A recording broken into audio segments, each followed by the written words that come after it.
So yeah, like, what has your faith journey been like? How did you come to know the Lord? So I always, we've been talking about this recently with like friends because it'll get questioned, and I didn't maybe realize it when I was younger, but like I was like forced to go to church. So my mom grew up in a non-denominational community church, and then when she married my dad, they moved. I was born. My sister had already been born, but then there was the only church that was in our town, because it was like 800 people, was a Methodist church, like congregation 30. So my mom like kind of had to go to that one, so she embraced it and like joined the choir and everything. So that's where I started going to church, but it was very much more just because I was supposed to. Like, you're an obedient child, do what your mom says.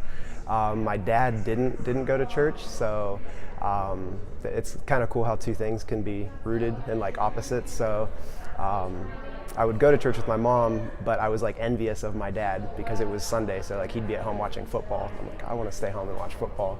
So then, I don't know, probably like 11, 12, 13 was like, my mom was like, well, it's your choice, you can do what you want. So it was more like 50-50. If I felt guilty, I would go to church with my mom.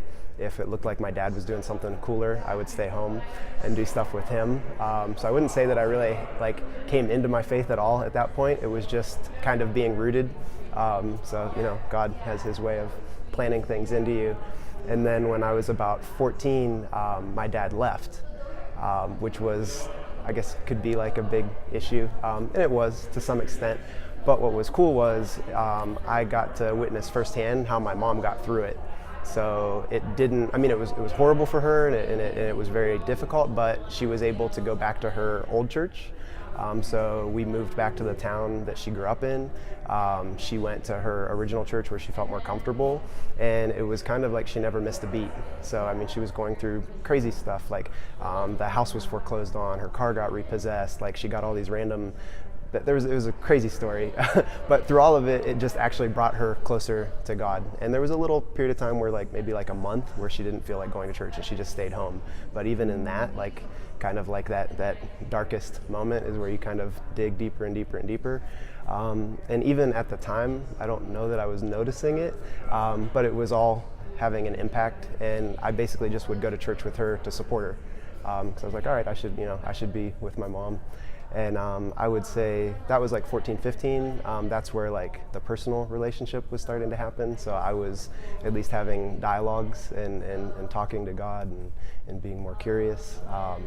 And then I don't like, you know, some people are like, I know the moment, like I accepted Christ and things. And I don't know that there was like a moment. It was a progressive acceptance. Whereas like, and I think that's still happening for me. It's like every day I get to kind of renew that relationship. And but it definitely started from like my mom planting a seed, and then also seeing how easy it was for my dad to leave because he didn't have that commitment that could have been established by probably something as simple as going to church with my mom to show that commitment, and then maybe have a little more responsibility within like the marriage realm.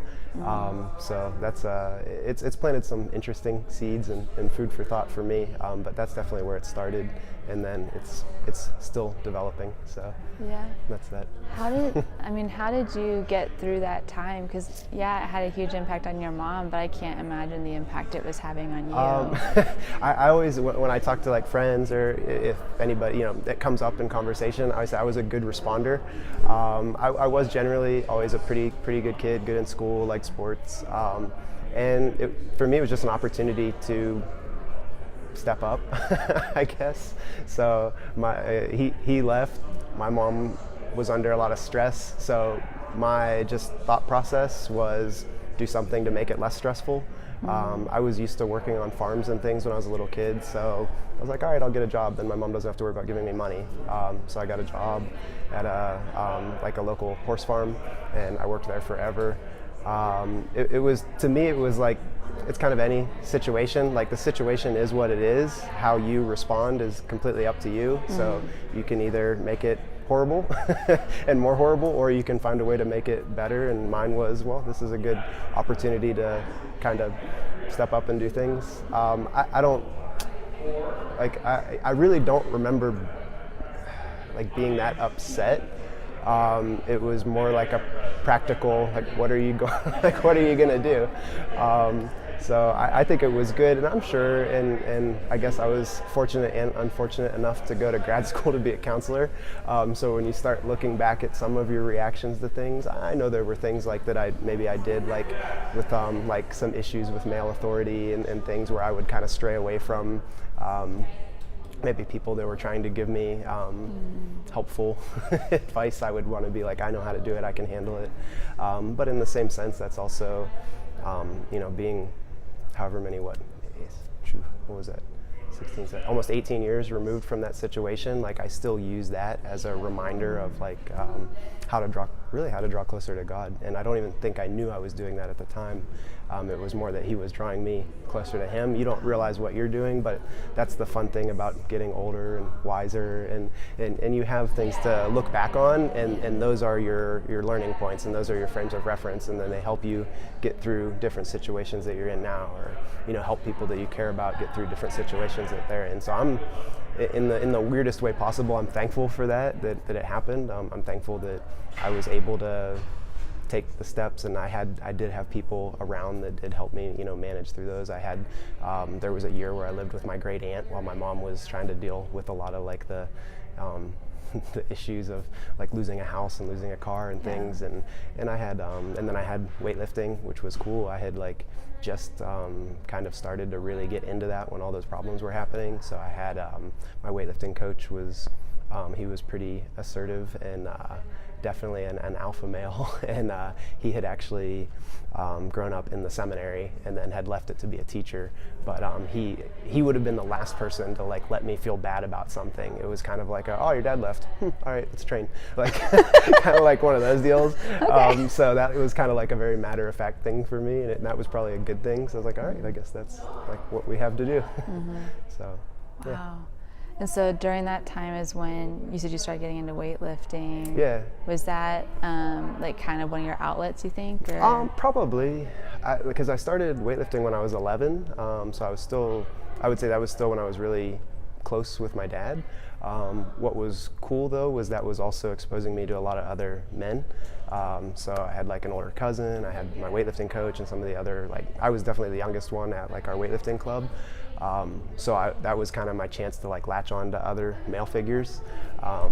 And then I was pretty comfortable with all of them by the time it was happening. So it was definitely like probably an unintentional support group, like getting ready to happen, where it was an outlet that I probably didn't even realize was an outlet. Mm-hmm. It's kind of like, oh, okay, I have to go to the gym. Like I have to go to football practice. I have to go to whatever. I have homework to do. Like whatever it is, those were just, they were positive outlets. I never felt like I needed anything other than those, for sure. Wow, that's amazing. That's such a positive outlook on all of it for something so like life transforming. I definitely get slack from like, and my mom's probably one of the most positive people I know, but like her and my sister and other family members, because they're like, oh, Mike's just in the clouds, like everything's wonderful, and it's definitely not all the time, and there's times to be upset and be frustrated, and I know there were times when I was younger to do that, but I would much rather choose to let things be a little bit more lighthearted and find the silver lining. Like what to me, what else is there really to find positive somewhere? Like life's intense enough as it is, why make it more intense? And other people have some people lose a parent because illness or an accident or something like that's horrible. Mine chose to leave and do something else, but at least I didn't lose him in like a traumatic way or anything like that. Like so I don't know. There could always be a worse alternative.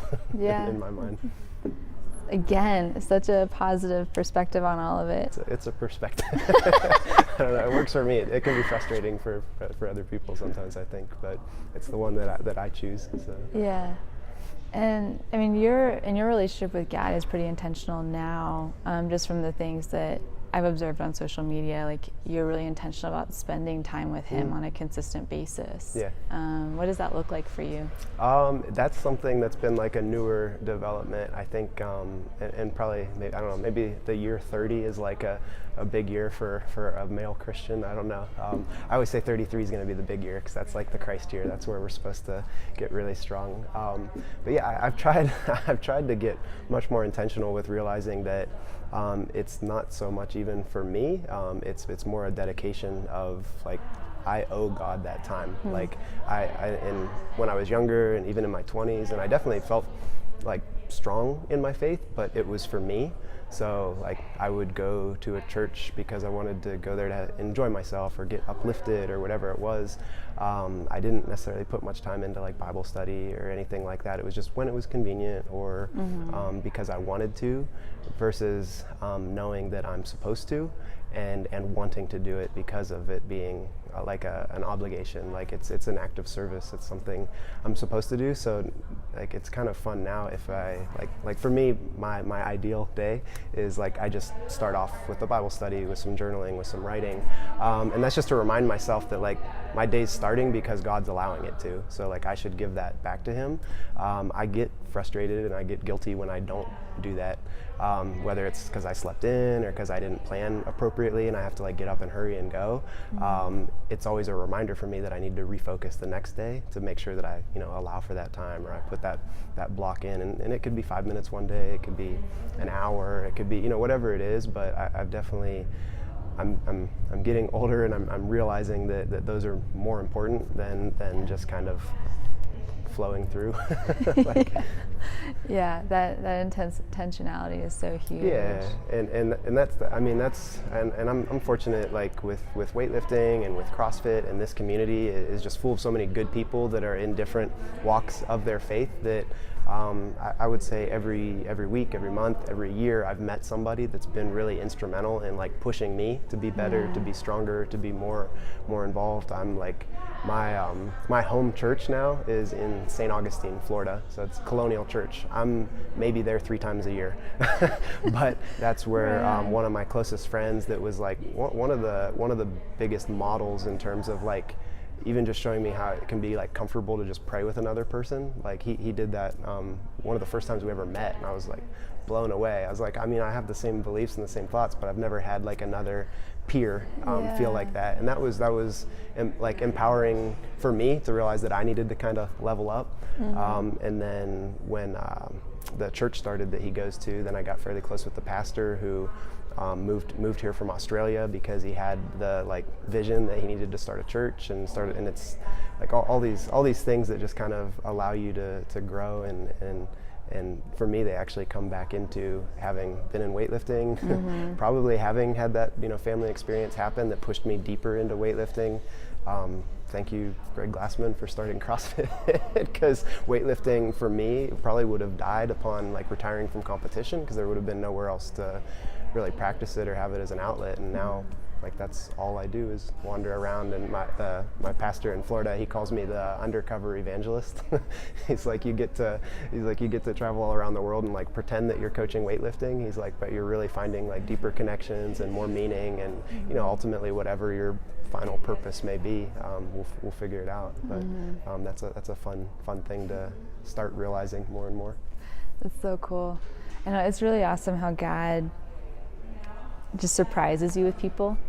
Yeah. And like I remember one of my best friends lives in Amsterdam, and so we try to switch off what year who visits who. Okay. And I was out there last year, and it was during the Open, so I had reached out to a gym saying, hey, can I come do the Open with you guys this week? And they were like, of course. Yeah. And I walked in, and this guy said, hey, do you need help? And I was like, yeah, I just got here like less than 24 hours ago, and I'm gonna do the Open with you guys, not sure what to do. And turned out he was a believer. Oh, nice. And I go back to the apartment or to the flat where my friend lives, and I was telling her about it, and she's like, you met the one Christian in Amsterdam. How did you do that? Right. Yeah. And I was like, because God's cool that way. Oh yeah, absolutely. It's cool. I mean, I've like same like with traveling and things. Maybe you go on a trip that's not even the intent. Like you're not expecting anything other than just to go for work or to go. And then if you're just fairly transparent with who you are, those types of people, God will allow them to come a little closer. I was in Saudi Arabia this summer, and I was pumped to go because different culture, different experience, and some of the women that I met in that clinic are like the most responsive on social media when I'll share something, and they'll put back, that was great, thank you, I love that song, or oh that was and it's really really cool to have that, and it kind of reaffirms, because we can definitely get I think very big in like social media and like, oh, I'm going to share this because it looks great, but but it's nice when there's a return from the other end of like, I appreciated that, or I'm glad you did that, like keep doing that. And those are things that I'm learning as well, because I would say definitely 3 years, 5 years, 10 years ago, I wasn't so open to share things because I was like, oh, I don't want to offend somebody, or I don't want somebody to think, you know, like I'm not doing anything offensive. Like I'm not, and if it does offend somebody, then maybe they'll talk to me, and I can at least explain to them that that's not my intent. And that's been helpful. And I think the traveling has actually allowed for that, and like getting to interact more and more with people of different backgrounds, different faiths, different cultures, and being able to just get a little more open-minded and consulted with those things. That's really cool. So is it during that, or so when did Strength and Faith come about? I've seen that like pop up every now and then, and so I was like curious. You know, it's like literally, I think like Instagram. So it probably was like a devotional or something I was reading that said something like, and that might have been like the phrase. And I'm pretty sure, honestly, I can't even remember, but it was probably when I was like making my Instagram, and it was like, you have to make a handle, and I was like, all right, well, I'm not going to be like Mr. Weightlifter or like something, or like, you know, everybody. I was like, you know what, this is a good opportunity. I was like, it's got like, it sounds cool, like it makes sense. It's what like, it connects like what I do with what I believe, and so I just kind of put that on my Instagram handle. And then I have a buddy that does screen printing for shirts, and I was like, I'll just make a shirt too, it'll be cool. So I had like a shirt, and a lot of people that I would coach at different gyms liked the shirt. So they'd be like, oh, where can I buy one of those, or where can I get one? So I'd just make like a couple and give them to different athletes I worked with. And then I guess probably 3 or 4 years ago, one of my personal clients that I work with, she was a lawyer, and I was explaining to her that being an independent contractor in the fitness field is horrible for taxes. I was like, I think I paid more in taxes than I made last year. I was like, how's that possible? And she's like, oh, you need to make like a LLC. I was like, oh, you know, what's that? And she's like, well, we'll make it. She's like, what do you want to name it?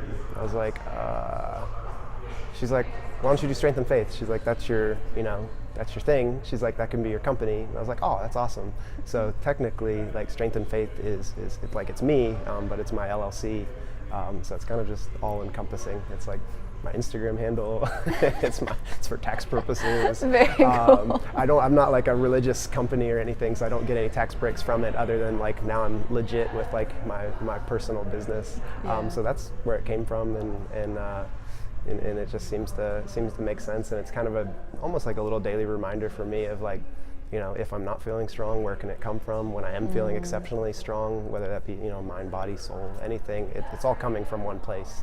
So it's just a good reminder for me. That's awesome. Yeah. So what was the transition from being an athlete to a coach like for you? A fortunate one, I guess. It was progressive. So I was still training and competing full time in like 2010, 2011 was when I started to meet CrossFit people. And I had a close friend who was a regional level CrossFitter, and he would come to our club gym and train. And through him, he introduced me to a couple of gyms that asked me to come out and start coaching and teaching some weightlifting classes. That all coupled with me going back to grad school and looking for things to do, and all the while kind of closing in on the end of my competitive career. And it turned fairly seamless, because like the second I made the decision to stop competing, which was July of 2014, it was like one of my worst competitions. And I was like, all right, I've had enough. This is like, it's a great sport, but it's a selfish sport. I've done it for, you know, I've been competing for over 10 years. Like, I'm ready for something different.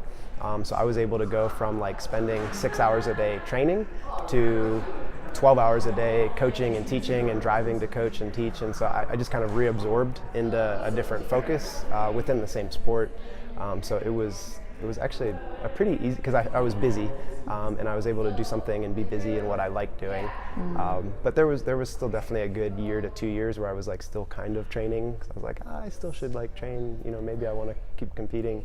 And then definitely the last like 2 to 3 years, I have complete closure with like, I do not want to, I'm not a competitive athlete, I'm not training, I exercise. Like I work out to stay in shape, and I much more want to like actually get people to I talk with Dave Durante that owns Power Monkey, that I work with all the time, and we talk all the time, like our purpose and passion within fitness is to teach people the sport that we grew up in and loved. So like I'm able to still share that, and it's not in such a self-absorbed role, because when you're competing, it's all about you, and you can tell yourself a million things like, oh, I'm doing it for, you're doing it for you, which is fine and it's appropriate in that moment, but eventually you need to figure out how to get outside yourself, and that's what CrossFit specifically has like let me do, is it's given me an audience to teach and interact with and grow, and who knows where it goes, you know, from here, but that's how I've transitioned. That's awesome. So do you have any words of advice or insight for people that are in that competitive mode, but don't want it to be an idol? Like what's that balance there? I think that is a tough balance. I think as an athlete, and especially an athlete of faith, I think when you completely identify yourself with your results, you're not in a healthy place. So if you're just pumped and you're like, you know, glorifying God because you're medaling at competitions and you're doing all these things, and then the second that you do poorly, you dig yourself into your hole, then I think your priorities are a little bit out of line, and it's good for some self-reflection, and I think I fell in that trap a lot. Is I was much more vocal when I was doing well, and I was much more reclusive when I was doing poorly, and I'm just like, I was finding that more of my prayers were for me to perform well than for me to do what God wanted me to do, or for me to accept whatever result was going to happen and use that for the best.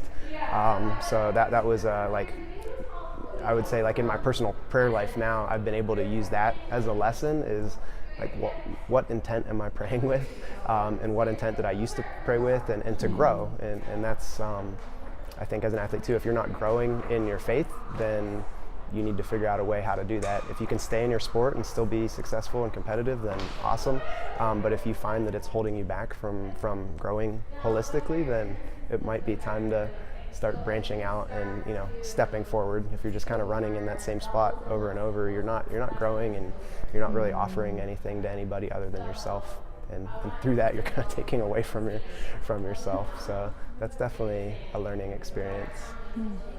That's awesome. So how about for just your everyday person, your everyday CrossFitter, like how do they balance working out, being in shape, and their relationship with God? Oh, I think it's, to me it's as simple as like God wants you to be healthy on all levels. So he obviously wants your spirit filled, and that's number one. But if you have a healthy body and you have a healthy mind, and every study in the world shows that like being fit and being more fit, or striving to be more fit, is good for your psychological health. If you have those things in order, and it's because of your relationship and your spirit, then you're just kind of hitting that triad of health. And then, like, if you're somebody that's struggling with faith, it's been pretty cool to see, like, just the community in general. CrossFit, I mean, there's a very, very big, like, part of the community that could care less about faith, and that's fine for where they're at right now, but there's a huge chunk of people in the community that are very, very, very quick to welcome you into their circle of believers, and whatever church group they go to, whatever, with Faith RX now there's all the groups and outreach all over the world, so I think it's like the balance will find you, in a sense. Like, just put yourself into it. It's like it's interesting how you can find balance just by allowing yourself to move and to get into everything, really. That's awesome. Yeah, it's something we've been talking a lot about, is I guess for lack of a better word, like the theology behind working out or taking care of yourself, and fitness and wellness, and before I found CrossFit, I was like big into yoga, and loved the way that they were able to define the balance between body, mind, and spirit. That actually, I took a lot of those principles and applied it to my relationship with God, and found a new depth that was really cool. And I was like, okay, so like why aren't we talking about this? Like, because God made our bodies as well as our souls, and like our bodies and our wellness impact the way we're able to serve Him. Our mental state, our emotional, our spiritual state, like it's all tied together. Like this is such an important thing for us to be discussing as believers, not just like, are you showing up to church? Are you checking boxes? Are you taking care of your soul? But like, are you taking care of your body that houses your soul? Yeah.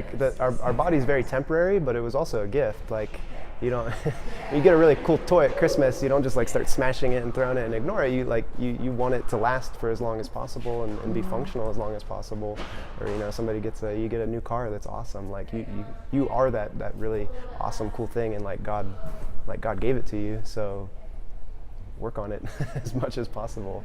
And there is the physical aspect of that. And I think we're afforded a really unique opportunity being in this community, because it's shown to us daily. But then it's also an opportunity when you go into the non-fitness faith community. Like, you should be an example of why you're doing what you're doing. Like, they should also want to come into that realm with you. Like, maybe you meet them in church and they're a part of your faith, but they've never been exposed to the fitness realm. And now all of a sudden they're like, well, I get along with them at church. They're cool. I'll see what else they're doing. Like why are they so energetic, or why are they so able to get through life situations? And they have a whole another support group that I could put myself into. And like you said, it's just that's holistic. Like, that's everything together. Yeah. Like we shouldn't compartmentalize anything. Like, it's not faith, fitness, mental wellness. Like, it's all like shaken up together. And when one part is struggling, if the other two can lift it up, like, that's a big benefit. It's huge. We so at our camp that we just had a few weekends ago, I was talking with a guy from our New York City chapter, and he runs a gym out in Queens, I believe. Yeah. And he talked about how he trains his pastor. And his pastor's now, like, on Sunday mornings, he has to start the day with a training session first thing in the morning before he goes and preaches. Yeah. Like, at the 3 different services, and like goes about his day, because it's such a huge part of helping him. Oh, that lifts him up probably physically. Ready. Yeah. To be more acute mentally and spiritually. It's really, really cool. You just, I think it's like our responsibility to grow that on our own, and then also be able to share that with other people that haven't gotten this experience yet, for sure. So good. All right, let's get to the fun technical questions from social. Yeah. So this is what one guy, he sent us a direct message. He said, I've had a question for such a long time about fasting when training for CrossFit, trying to be a games athlete, etc. Would love just to hear your guys' insight on what fasting looks like for you or any other high-level athletes you know. It's a super hard practice for me when we train so much / need so much food to recover. Any help / insight in this area would be awesome. Well, public service announcement. I am not a certified nutritionist or holistic doctor or anything like that, and I'm a big fan of fasting, and I think it's tough because in general you're not looking at fasting as a way to maximize your performance as a high-level athlete, and to an extent it might be tough, like, to make that your lifestyle. If you're looking at fasting on a strictly like spiritual level, and you're still trying to be a high-level athlete, put it onto your rest days. Like, I mean, hopefully even if you're training for the games, you're still resting like twice a week. I would recommend that if you're not. Make those your fast days. Like, you can still consume a lot of calories after you've gone through your fasted state, but there is something really special to also, having your prayer and your devotions when you're in a fasted state, because it's encouraged. And there's also something therapeutic for your body. In my mind, this is all personal, to kind of flush out everything. Like, even when you're eating really good food, and there's something good about just flushing it out, and just kind of being you. Like, me plus coffee, so I do have coffee in there. But I think if you're going to try and make like the more of like the fasting windows part of your daily routine, and you're still training high level, then you have to kind of put your training around your fasting windows. So I've talked to a handful of athletes because I'm definitely not training full time anymore, so I can manipulate my workload to match my food intake and energy. But generally maybe doing like your first session fasted, where it's just an easier like strength session, not too high intensity, and then after that is when you break your fast. You consume a lot, and then a couple hours later you feel golden, so you go in and you hit a lot of your crazier training, and then you can continue to eat after that. It's really just managing windows for me. Like most high-level athletes are also sleeping over 10 hours, so that's already 10 hours of fasting. At that point, if you stopped eating a couple hours before bed and then you wait a couple hours to eat, you hit a really easy fast without really trying. So it's just, it's personal. So it's just something to kind of play around with and do your own personal research of, try a week or two of training with different fasts and see how you recover and how you perform. If you're not recovering and you're not performing the way you want to, then you need to change it. It's definitely not a like one size fits all strategy. I personally have found a lot of enjoyment from it, but you definitely have to make sure you're eating enough. So that's another thing. If you're not someone that's going to like count your macros, if you start fasting, I think it's all the more reason to be counting your macros and make sure you're hitting what you're supposed to hit in a daily window. So for a religious fast, you've said that you've recently started incorporating that? I mean, I would say I've been doing fasting for like 2 years, and it started based off of, I had a friend who had some pituitary gland issues, and his doctor wanted to put him on all kinds of meds. He's a smart guy, he's got a biology background, so he started researching, and fasting kept popping up on strategies to fix his issue. So he started doing some pretty like crazy fasting, like 2-day, 3-day. He went up to like 5-7 day water fasts, and all of his tests and blood work was coming back really good. So for him, it worked, and I just kind of wanted to support him with it a little bit. So I was like, all right, I'm not fasting for 3 days. I was like, but I'll try out like this intermittent stuff and see how it goes. And then that kind of tied in with Lent, and Lent popped up, and I was like, all right, great opportunity. I was like, I'm gonna give up coffee. Like that's going to be horrible, but worth it. And then I was like, I'm going to try and fast too. And that was, my like fasting for religion piece and spiritual fasting. And I'm trying to get into it more and more and have some discussions with pastors and more mature people in faith to see how they put it in. I was actually talking to a husband and wife last week, and they do Joshua's fast. Pretty sure I'm saying that right. We can fact check that one. They're not here to confirm it, and it was just last week. But it's basically like all day long, water and vegetables, and that's all you eat. I think for like the week, and they do a week of that at their church every year, and it's the whole church does it together. And I haven't looked into. That's something that's on my to-do list. Like look into where that really comes from. And purposes behind it and historical significance and all those things. But I kind of nerd out on that stuff too. Like I like to know why, and then I'm always in that frame of mind if like, obviously we're at a place where if it's in the Bible, we believe it and we know it's true. If somebody's not to that place yet, but you can give them like biology, like if it's biological and then it's biblical, to me it's like foolproof wherever you're at in your faith. Even if you're not of faith, it can actually be a cool segue into like, oh, that's like actually a Judeo-Christian principle that you're ascribing to. So at least we have that in common. So it can be a fun gateway just for conversation too. Yeah. Yeah. That's awesome. Really long answer to fasting there. Yeah. Yeah, I've had some, I hadn't incorporated spiritual fasting until this year when Becky really challenged me to. And it's been really cool to see like how God works in spiritual fasting. Yeah. It's cool.